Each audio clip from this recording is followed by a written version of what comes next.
This week, a young guy, 20-year-old, handsome, beautiful young man died in our community. And the investigation, the police investigation, found out that this young man from our own community, young man, was found dead because of suicide. He committed suicide. This is not the first case. This is the 8th case in 2 years in our community where someone is committing suicide. If you remember, a few months ago, a member of our community killed himself and his wife. These incidents have been occurring once in a while. It's been said that sometimes the main reason for these incidents is depression. Depression. My dear brothers and sisters, we need to be very alarmed over this situation. We need to tell our youth that when they are depressed, when they are going through difficult time, we are Muslims. We have a responsibility to rush to help them, to rescue them. We as Islamic institutions need to open our doors not only for people who come to pray, but also for those who need help. There are many people who are in need of help, but they can't say it. They can't scream. They can't say we need help because it's a taboo in our community.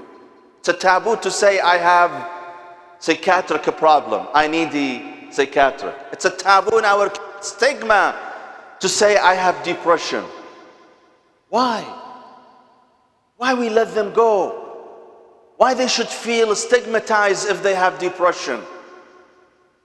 We as a community and we as Islamic centers, we have a responsibility to open an office in our masajid, encouraging these youth, those young men and women to come forward and seek help without feeling stigmatized, without feeling that someone is pinpointing at them before it is too late.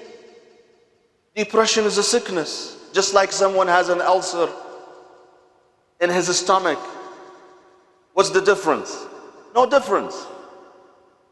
Depression causes chemical imbalance in the brain. Ulcer causes ulcer in your stomach. Both are sicknesses and they need to be treated. And we should not let people feel ashamed of seeking treatment. And they should not go the wrong way. What I mean by the wrong way, some people come to me, I found out they have depression and they are looking for dua and for some, secret recipes of recovery. I always tell them that I'm willing to give you the dua, but you have to seek treatment, medical treatment. You have to go to the doctor. They tell me, Sayyid, are you saying I'm crazy? No, I'm not saying you're crazy. I'm saying that you're in need of help, medical help. The dua I write you may not be enough.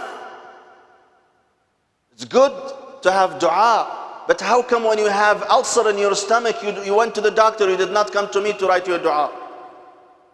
Just like you went to the doctor when you had ulcer in your stomach, you need to go to the doctor and seek medical treatment, and you should not feel stigmatized. Unfortunately, it is our community that makes these people feel stigmatized. If I say to my parents or my friends, I need medical help, then that means I am a cuckoo. That's wrong. We should encourage our community, especially our youth, to come forward. We need to open offices in our centers to help them. A 911 line in our centers that keeps their privacy, and yet offer them some help. Our masajid should not be only limited for praying and dua. That's a great thing. But also our Islamic centers should turn into true centers in the life of our community by saving these young men and women before it is too late. Otherwise, what do? Inna lillah wa inna ilayhi raji'un. Faqid al-Shabab al-Ghali died. We go attend the funeral, we cry, we shed tears. It is a very tragic moment for the community. Then what? Waiting for the next incident to take place. That's not going to help. Shedding tears, grieve will not solve the situation. We have to be proactive about the situation. We need to offer solutions to our community. That if someone has psychological problem, mental problem, they should not feel ashamed. And they should not feel inhibited from seeking help. Our centers should be responsible for that. We as religious leaders should direct these people. God is my witness. Every time someone comes to me, you know, by the way, one of the reasons many people come to the scholar, to the alim in our community, they think he's a psychiatrist. They come to me thinking I'm a psychiatrist. They need help. I'm not a psychiatrist, but I can help them, direct them to go to a psychiatrist.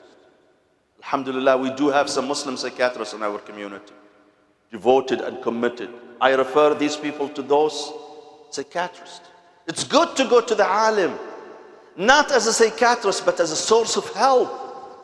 It is good to go to the Islamic center, not because the Islamic center will treat you, but they will guide you to the right source of a treatment.